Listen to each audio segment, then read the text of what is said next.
இன்றைய முக்கிய செய்திகள். இந்தியாவை உலுக்கும் கேஸ் தட்டுப்பாடு. இந்தியாவை ஸ்தம்பிக்கப் போகிறதா? சமையல் எரிவாயு சிலிண்டர் கிடைக்காமல் மக்கள் திண்டாடப் போகிறார்களா? மத்திய கிழக்கில் வெடித்துள்ள போர் இப்போது இந்தியர்களின் சமையலறை வரை வந்துவிட்டது.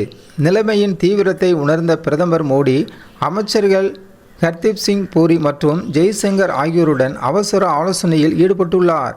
இதற்கான பின்னணி என்ன? ஏன் இந்த தட்டுப்பாடு? விரிவான செய்திகளை பார்க்கலாம்.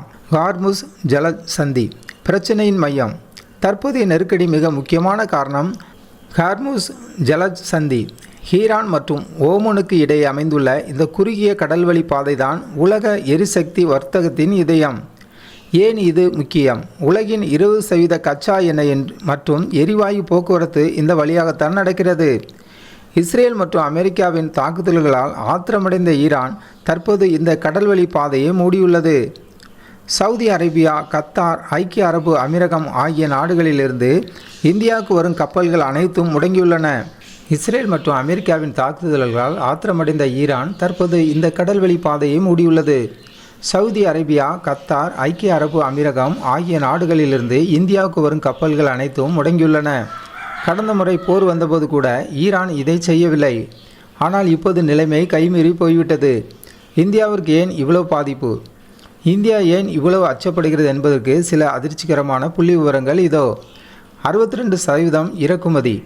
இந்தியாவில் பயன்படுத்தப்படும் மொத்த எல்பிஜி கேஸில் 62% வெளிநாடுகளில் இருந்தே இறக்குமதி செய்யப்படுகிறது. மத்திய கிழக்கு நாடுகளின் பங்கு. நாம் இறக்குமதி செய்யும் கேஸில் 85 முதல் 90% சவுதி அரேபியா போன்ற மத்திய கிழக்கு நாடுகளிலிருந்து தான் வருகின்றன. தட்டுப்பாடு ஆரம்பம். கடந்த சில நாட்களாகவே சென்னை, கோவை, பெங்களூர், மும்பை போன்ற பெருநகரங்களில் சிலிண்டர் விநியோகத்தில் பெரும் தாமதம் ஏற்பட்டுள்ளது. பிரதமர் மோடியின் அவசர ஆலோசனை. நிலைமை மோசமடைவதை உணர்ந்த பிரதமர் மோடி பெட்ரோலியத்துறை அமைச்சர் ஹர்தீப் சிங் பூரி மற்றும் வெளியுறவுத்துறை அமைச்சர் ஜெய்சங்கர் ஆகியோருடன் தீவிர ஆலோசனை நடத்தினார். மாற்று வழி என்ன? மத்திய கிழக்கு நாடுகளை தவிர்த்து ரஷ்யா அல்லது ஆப்பிரிக்க நாடுகளிலிருந்து எரிவாயுவை கொண்டு வர முடியுமா என்பது பற்றி விவாதிக்கப்பட்டுள்ளது.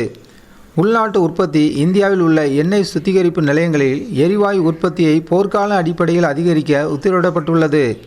ராஜதந்திர நகர்வுகள். ஜெய்சங்கர் அவர்கள் பிற நட்பு நாடுகளுடன் பேச்சுவார்த்தை நடத்தி விநியோக சங்கிலியை சீரமைக்க முயற்சித்து வருகிறார்.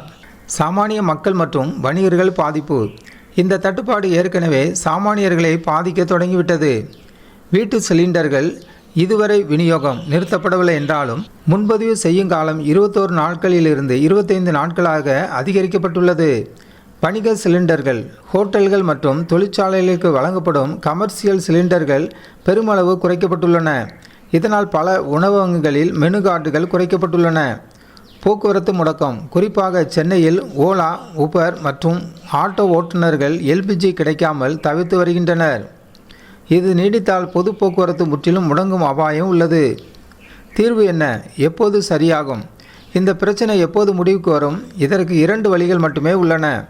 ஒன்று, போர் முடிவுக்கு வந்து ஈரான் கடல்வழி பாதையை திறக்க வேண்டும், அல்லது அமெரிக்கா தலையிட்டு ஹார்முஸ் ஜலசந்தியை தனது கட்டுப்பாட்டுக்குள் கொண்டு வந்து வர்த்தக கப்பல்களை பாதுகாக்க வேண்டும். இந்த 2இல் எது நடந்தாலும் மட்டுமே இந்தியாவில் கேஸ் தட்டுப்பாடு நீங்கும்.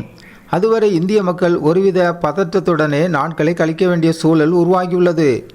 இதுபோன்ற முக்கிய செய்திகளை உடனுக்குடன் தெரிந்து கொள்ள நமது ஜனநாயகம் டிவி சேனலை சப்ஸ்கிரைப் செய்யுங்கள்.